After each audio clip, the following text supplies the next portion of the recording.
Pouvons-nous, comme l'apôtre Paul, avoir un cœur rempli de compassion active, effective? Revêtez-vous, dit-il, comme des élus de Dieu, saints et bien-aimés d'entrailles, de miséricorde, de bonté, d'humilité, de douceur, de patience. Colossiens 3,12. Il vient les exhorter à se dépouiller du vieil homme et de ses œuvres, et à revêtir l'homme nouveau, qui se renouvelle dans la connaissance selon l'image de celui qui l'a créé. Ah, voilà le secret.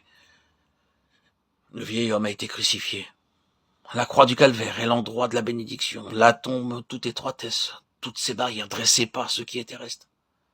Là est dépouillée cette vie égoïste qui cherche la satisfaction du moi, qui ramène tout à soi.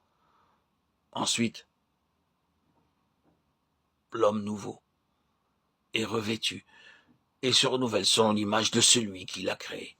Là, plus de distinction terrestre, plus de division, plus de séparation. Christ est tout en tous. C'est dans le Christ Jésus que nous pouvons recevoir ses entrailles de miséricorde, entrer dans la communion de ses souffrances et connaître cette ferveur d'amour, cette tendresse qui sont d'essence divine. Un processus de croissance suit le dépouillement de la vieille nature. Toute colère, toute animosité, toute malice, toute moquerie, toute parole déshonnête doivent être rejetées. Et dans ce renouvellement progressif de l'homme nouveau, l'heure sonne de la communion aux souffrances de Christ pour le salut des perdus.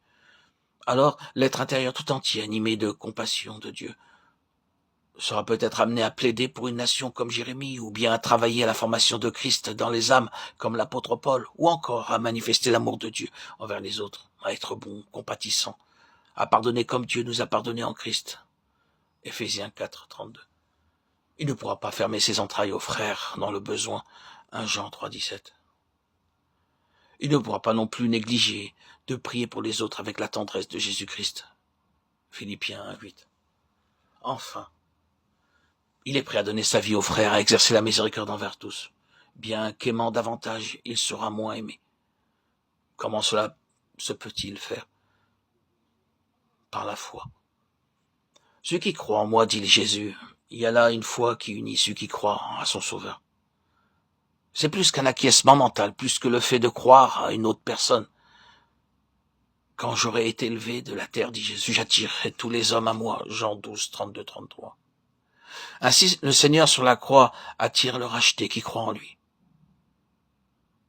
Et le sauvé est uni au Sauveur en sa mort. Il est planté avec lui en sa mort. Romains 5, 5. Ou bien encore, greffé en lui au calvaire afin d'être fait participant de sa vie. Une seule vie, désormais pour la greffe et la plante où elle a été insérée. La greffe est solidement maintenue par des liens. Ici, les liens de la foi et du don total de soi-même. Dépouillé, revêtu, uni au Christ en sa mort. Désormais une même plante avec lui. Fait participant de sa vie la vie divine. Telles sont les étapes par lesquelles le Saint-Esprit conduit le racheté. Dès lors, des fleuves d'eau vive coulent de celui-ci, en réalité de Jésus. Car le racheté est une même plante avec son Sauveur, celui qui est la vie.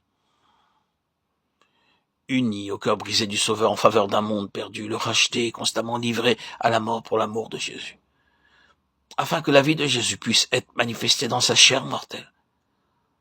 La mort agit en nous, mais la vie en vous, dit l'apôtre, la vie du Christ en abondance en faveur des autres.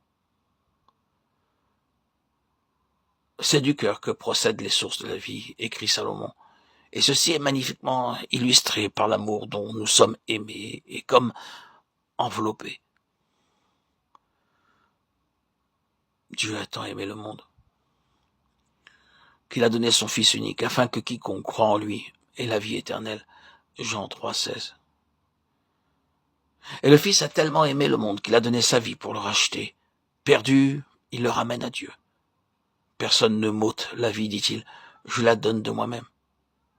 Il partagera le butin avec les puissants parce qu'il s'est livré lui-même à la mort, qu'il a porté les péchés de beaucoup d'hommes et qu'il a intercédé pour les coupables. Ésaïe 53, 12. tous ceux qui sont unis à lui. Jésus les fait passer de la puissance des ténèbres à la lumière. Mais c'est de son cœur brisé que procèdent les sources de la vie, de sa vie pour un monde qui meurt,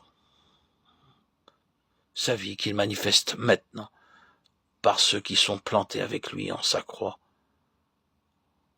une même plante, avec lui,